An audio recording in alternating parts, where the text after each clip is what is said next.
La louange est à Allah, le Seigneur des mondes, et que Allah élève davantage les degrés et les grades du prophète Mohammed.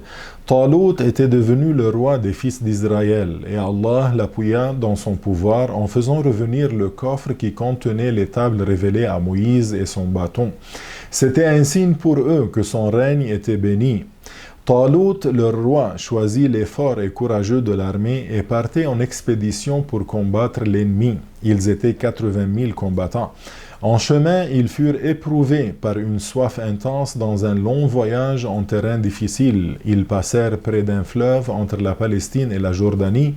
Alors leur roi a voulu les tester en leur ordonnant de n'en boire qu'une gorgée pour étancher leur soif. Par cela, Talut mettait à l'épreuve leur résistance et leur détermination. La plupart se sont désaltérés sans restriction et seulement moins de 4000 lui ont obéi.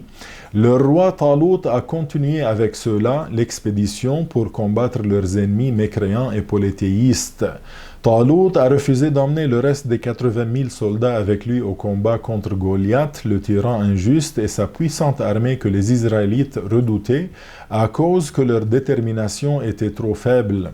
En plus, après avoir traversé le fleuve, le nombre de ceux qui allaient affronter l'ennemi a encore diminué à cause de la férocité et la tyrannie de Goliath et le nombre impressionnant de son armée qui comptait 300 000 soldats.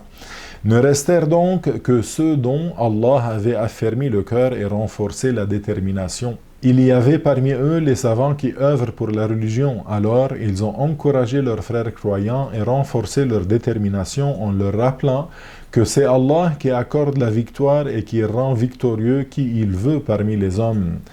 Et puis, alors que Talut et son armée de croyants faisaient face à Goliath et son armée d'idolâtres, qu'ils étaient tous en rang prêts au combat, le roi Goliath demanda qu'ils s'affrontent en duel avant le début du combat.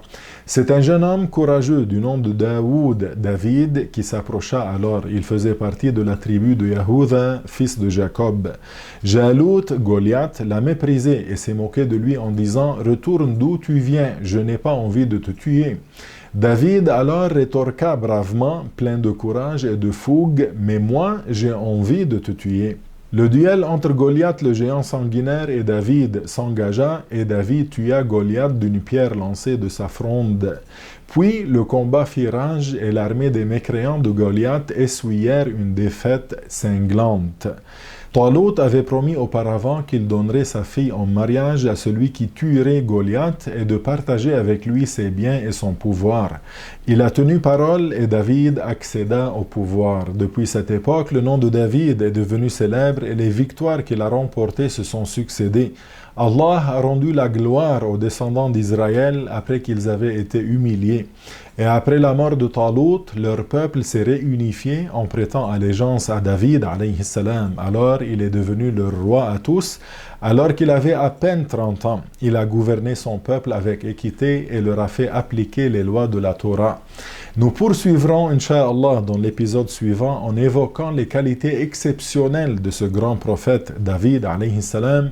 Alors continuez à nous suivre et à très bientôt.